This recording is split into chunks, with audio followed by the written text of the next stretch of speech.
Hey everyone, welcome back.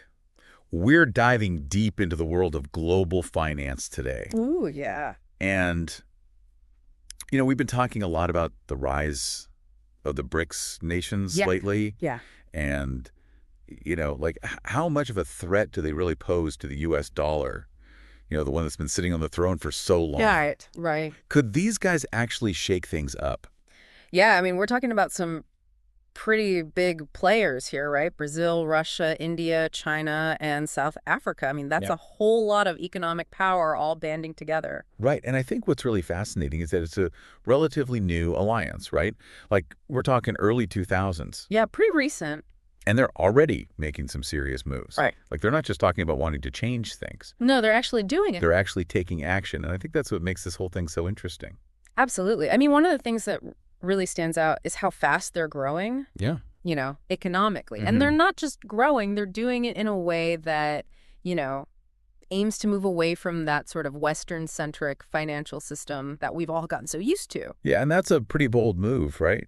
I mean, they're basically saying, hey, we're not going to play by your rules anymore. We're going to create our own system. Exactly. So what are they actually doing? Like, what's their game plan here? So it seems like they have a three-pronged approach. Okay. The first thing is they're trying to boost economic cooperation among themselves. So that means increased trade, investments in each other's economies, and kind of developing joint strategies for economic development. Right, like a united front. Exactly. Exactly. Right. And we've seen some examples of that already, right? Yeah, for sure. Like India and China doing some of their trading in their own currencies, like completely bypassing the U.S. dollar. Yeah, that's a huge statement. Right, and that's not just talk, that's like action. Yeah. So what's the second part of their strategy? Well, the second aim seems to be all about achieving financial independence from the dollar. Okay, that makes sense. So it's not just about increasing trade in their own currencies, but also looking at the possibility of creating a brand new BRICS currency. Whoa, okay, now that's a game changer, right? Yeah, that's a big one. We'll definitely dig into that a little bit later. Yeah, we have to. But the third part is Yeah. they're actually building alternative institutions. Hmm. Like you've probably heard of the New Development Bank. Yeah, the NDB. Right, and this is meant to, rival the IMF and the World Bank, Okay, so they're not messing around. No, not at all. This shows how serious they are about reshaping how global development funding works. So they're basically building their own financial universe. Pretty much. It's like a parallel system. Yeah. But how do they think they can actually take on the U.S. dollar? Right. It's been the king for so long, like since World War II. Yeah, you're absolutely right. I mean, the dollar has been the top dog, the global reserve currency. And that's given the U.S., immense leverage in international trade and finance. Right. Everyone needs dollars to do business. Exactly. I mean, most international transactions, think like oil, they're done in U.S. dollars. So all that demand, that keeps the dollar strong and lets the U.S., borrow money at much lower rates. But BRICS, they're playing the long game here. They're chipping away at that dominance little by little. Yeah, I mean, we already talked about that trade in local currencies thing. Like, that's a direct hit at the dollar's Yeah. But this whole BRICS currency thing, I got to know more about that. Right here. Like, what would that even look like? Well, they're still figuring out the details, but there are a couple of possibilities. Okay. One idea is to create a basket currency, kind of like the IMF's special drawing rights, which is based on a weighted average of several major currencies.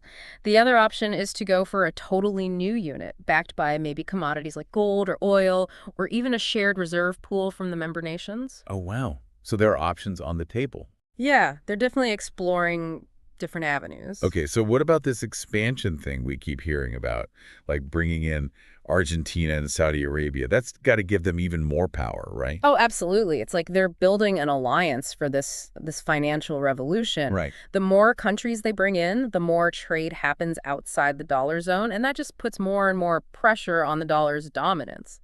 So let's play the what-if game here. Yeah. What if they actually pull this off? Like, Yeah. what happens if the dollar loses its crown? Okay, so imagine a world where the dollar isn't the top dog anymore. Yeah. Well, one of the first things you might see is the dollar's exchange rate taking a hit. Oh, yeah. That means our stuff gets more expensive, could lead to inflation. Ouch. Right. And then those countries holding U.S. debt, like those treasury securities, they might not see the same returns. Yeah, that makes them less attractive. Exactly. And then the whole landscape of global trade could shift dramatically. Yeah, that's a big one. I Uh-huh. mean, the U.S. might not have the same kind of influence it does now. Exactly. The whole balance of power could shift. Okay, so it sounds like dethroning the dollar is no easy feat. What kind of hurdles do they have to overcome? You're absolutely right. It's a huge task, and there are definitely some major challenges.